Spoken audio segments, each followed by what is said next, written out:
Chinese ഉൽപ്പന്നങ്ങൾക്ക് America ചുമത്തിയിട്ടുള്ള കനത്ത ഇറക്കുമതി തീരുവ വെട്ടിക്കാൻ ഇന്ത്യ ഉൾപ്പെടെയുള്ള രാജ്യങ്ങളെ ഇടനിലക്കാരാക്കി നടത്തുന്ന വൻ വ്യാപാര അതിക്രമങ്ങൾക്കെതിരെ കർശന മുന്നറിയിപ്പുമായി ട്രംപ് ഭരണകൂടം. തീരുവ കുറവുള്ള മറ്റു രാജ്യങ്ങൾ വഴി ഉൽപ്പന്നങ്ങൾ റീലേബൽ ചെയ്തു കടത്തുന്ന ഷാഡോ ട്രാൻസ്ഷിപ്മെന്റ് ശൃംഖലയെ വെച്ചുപൊറുപ്പിക്കില്ല എന്ന് വൈറ്റ് ഹൌസ് വ്യക്തമാക്കി.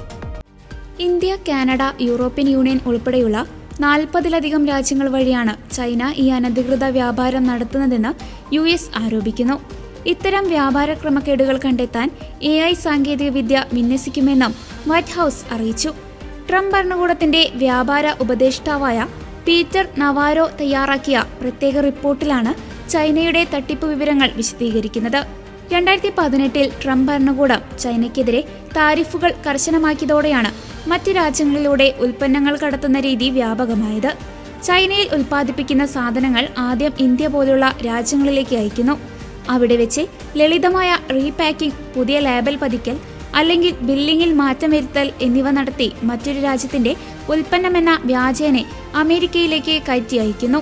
ഇന്ത്യയിലെ പൂനെ, ഗുജറാത്ത്, ചെന്നൈ എന്നീ വ്യവസായിക കേന്ദ്രങ്ങൾ വഴി ചൈനീസ് നിർമ്മിത പമ്പുകളും കംപ്രസറുകളും ഇത്തരത്തിൽ പ്രോസസ് ചെയ്ത് കടത്തുന്നുണ്ടെന്ന് റിപ്പോർട്ടിൽ എടുത്തു പറയുന്നു. ചൈന നടത്തുന്ന ഇത്തരം അനധികൃത ട്രാൻസ്ഷിപ്മെന്റിലൂടെ പ്രതിവർഷം $40 ബില്യൺ മുതൽ $303 ബില്യൺ വരെ മൂല്യമുള്ള ഉൽപ്പന്നങ്ങളാണ് അമേരിക്കൻ വിപണിയിലേക്ക് എത്തുന്നത്.